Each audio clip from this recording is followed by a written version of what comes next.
Hello， 大家好，欢迎回到阳光财经周末点评，我是Sunny。非农数据大幅下降，也没有影响到大盘。这周大盘是每天小涨，唯一担忧的就是成交量放大。为什么成交量是探究主力动向的重要数据呢？非农利空，大盘却涨，这里面是不是有诈？航空股底部明确了吗？启动信号明显，看来巴菲特清仓是个反向指标。电动汽车三兄弟高位大幅洗盘，要不要跑呢？今天我们就来聊这几个问题。阳光财经是一档美股分析节目，关注时事大盘，学习投资知识，参透个股研究。节目开始之前，欢迎你订阅我的频道。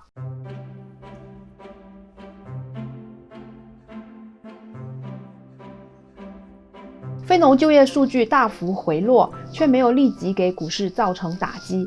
股市选择了无视这一重大利空，而继续我行我素的上涨。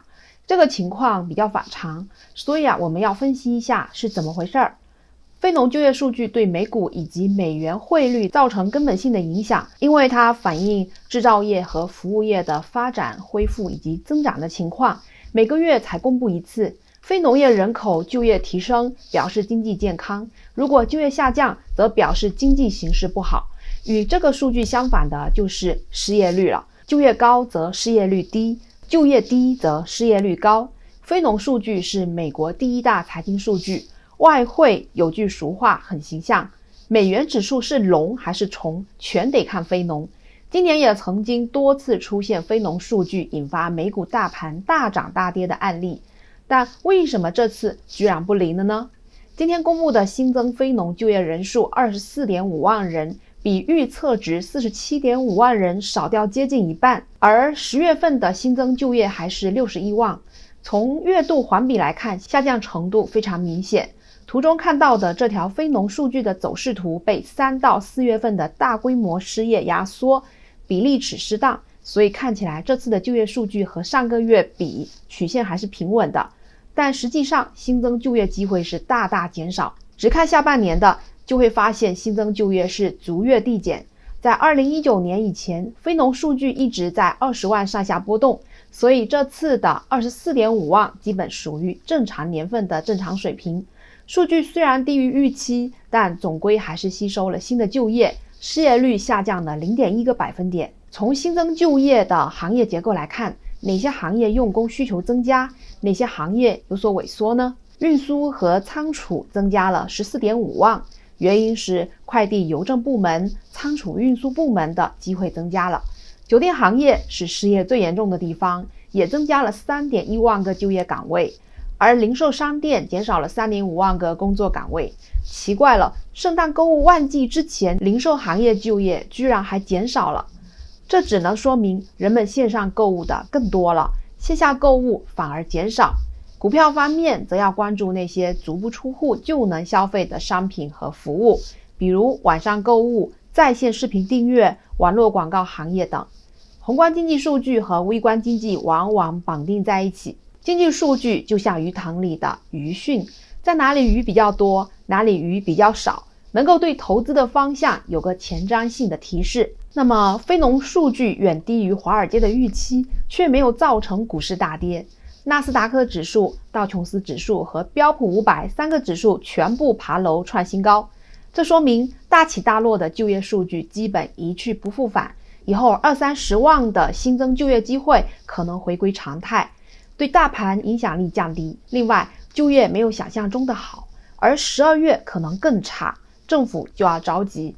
政府着急能干嘛？该发钱发钱，该刺激刺激。所以这周我们开始听到经济刺激计划谈判又回来了。本周提出的一项经济刺激计划的金额远比10月份讨论的要少很多，当时是讨价还价 2.3 万亿，而本周国会在研究的经济刺激计划金额是9080亿，有总比没有好，所以市场出现了乐观情绪，股指几乎天天小幅慢牛上涨。一般来说，细水长流的上涨连绵不绝，而疯涨才容易突然猝死。美股每天控制在 1% 以内的涨跌幅，对长期持股太有利了。股价不缺少那种牛股，关键是你要拿得住。一天涨 30%， 一天跌 40%， 谁也抱不住。所以波动率低的美股，尤其是核心资产股，每天收获一点，1年下来也是件幸福的事儿。唯一问题是，三大指数高位放量的情况一度是非常让人担心的问题，因为股市有个说法，底部放量看涨，高位放量看跌。为什么呢？成交量是有人买有人卖才达成一笔成交，所以在行情图表上显示出来的成交量都是真实存在交易的统计数据。开盘价、收盘价一天内的最高最低价，有点小钱就能造假，而成交量动不动上亿股，主力是很难制造出来的。每一笔成交都自带了交易费用和税收，成交量造假成本非常高。所以有古谚说，新手看价，高手看量，说明了成交量的重要性。每次变盘前后，成交量都会放大，要么是先知先觉的资金提前跑了，要么就是提前进来抄底，但也有成交放量后维持原来方向，没有变盘的情况出现。最近一次成交量突然大幅增加是11月30日，放量之后的4个交易日，纳斯达克指数连涨4天，创出历史新高。这说明11月30日当天的放量大概率是突破前的大换手，也是资金在发动突破创新高之前最后收集筹码的行为。12月份以来，成交量仍高于11月底的水平。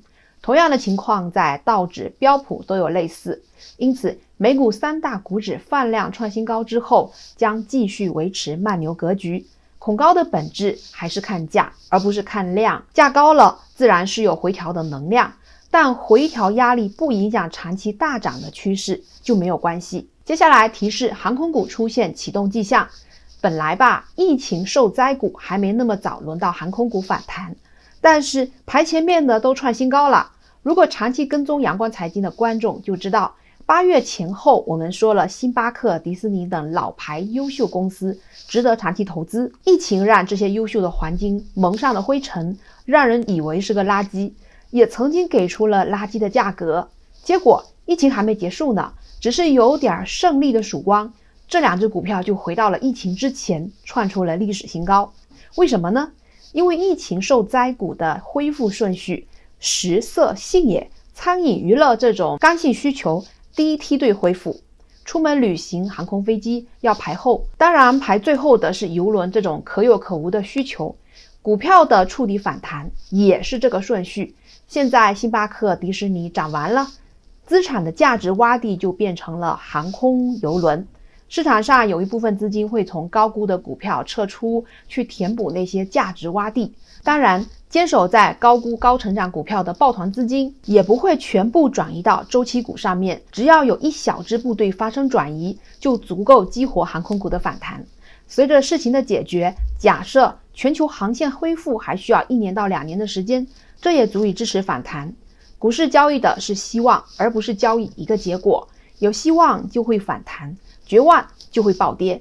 那么现在看到底是有希望还是没有希望呢？3支疫苗在审批，这希望还是蛮大的。如果等到全民打疫苗，疫情结束的时候再投资航空股，可以吗？通常情况下，股市都是在博弈未来，在一切未知数还没有明确之前，股票就会提前启动，而等到什么都落实了，行情一般也就进入了末期。就好像之前赌拜登上台的，早就布局太阳能和大麻，等结果出来的过程当中就出现了巨大的涨幅，而结果明确之后再买的往往是高位接盘了。航空股比如巴菲特底部清仓的达美航空，在蓝色线位置就突破，确立了底部，突破之后一路上涨，基本形成趋势。西南航空更是不知不觉中形成了45度角的上升通道。航空股已经没有突然暴涨来吸引眼球了，而是形成了上升通道这种更有攻击力的结构。如果把一天暴涨比作武侠小说中的高手，一个人行走江湖很容易活不过2集，而形成了上升通道，用几十根 K 线打造出来，就像是一个北斗七星阵，合力的威力是巨大的。美国航空刚突破压力线，并且回抽确认，底部呼之欲出。联合航空也突破压力线，4大航空公司底部形态已经基本形成。在星巴克、迪士尼完全填完疫情大坑之后，无处安放的资金基本上会把4大航空的疫情坑也填起来。好，说到这里，我想做一个风险提示，阳光财经不是在推荐股票，所有的内容都是基于一个韭菜的自我修养而做出的判断。如果碰巧看完你也想买入提及的股票，请务必自己分析判断并承担投资风险。中国电动车3家企业最近构筑头部，到底跑不跑一直困扰很多散户。基本面上，电动车上涨的逻辑是蛋糕不断扩大，新能源车市场需求成长很快，在一个朝阳产业投资肯定是比夕阳产业好呀。同时，中国有足够的人口和购买力来支撑国产电动车的发展，但是电动汽车的最大问题是竞争格局很差。特斯拉的品牌地位决定了它的售价会对国产电动车产生天花板效应。这还没完，谁都想搞一下电动车，原来的宝马、奥迪等车企也可以转型做电动车，连做手机的华为也说要搞电动车。这么搞下去啊，NIO、小鹏和理想必然面临上有特斯拉，前后左右有传统车企的竞争格局。而最关键的是估值太高，股票太贵，涨幅过大，风险收益比不是太合算。在一个股票从高位开始掉落的时候，我们可以用黄金分割线来对技术面进行定位，从而得出接飞刀的点位。NIO 的历史最低价是 1.19， 截止现在历史最高价 57.2， 前后达到48倍呀，在过去的14个月当中完成。也就是说，我的妈，过去14个月买入 NIO 不动，获利是47倍。如果我是庄家，我也想获利了结，兑现一部分了。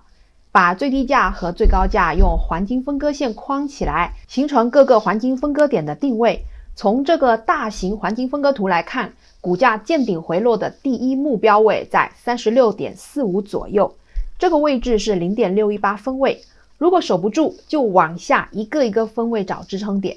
由于这一波跌势很急，应该能在第一个黄金分割位获得支撑。理想汽车的黄金分割比较简单，因为它交易历史很短，0.618是35元，根本守不住。现在是在 0.5 的分位31元附近找支撑，再守不住就会掉到27去了。而小鹏汽车呢，在 0.5 分位的 45.80 左右获得支撑，但随后空头仍来势汹汹，预计还将进一步考验45元支撑位。任何股票都不可能永远涨，也不可能天天跌，技术面只能在短期寻找安慰。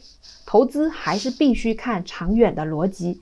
电动车三兄弟具有非常高的股价弹性，风险和收益都是很大的。不管你是看涨做多还是看跌做空，这3只股票都送一个流行词汇给你，耗子尾汁。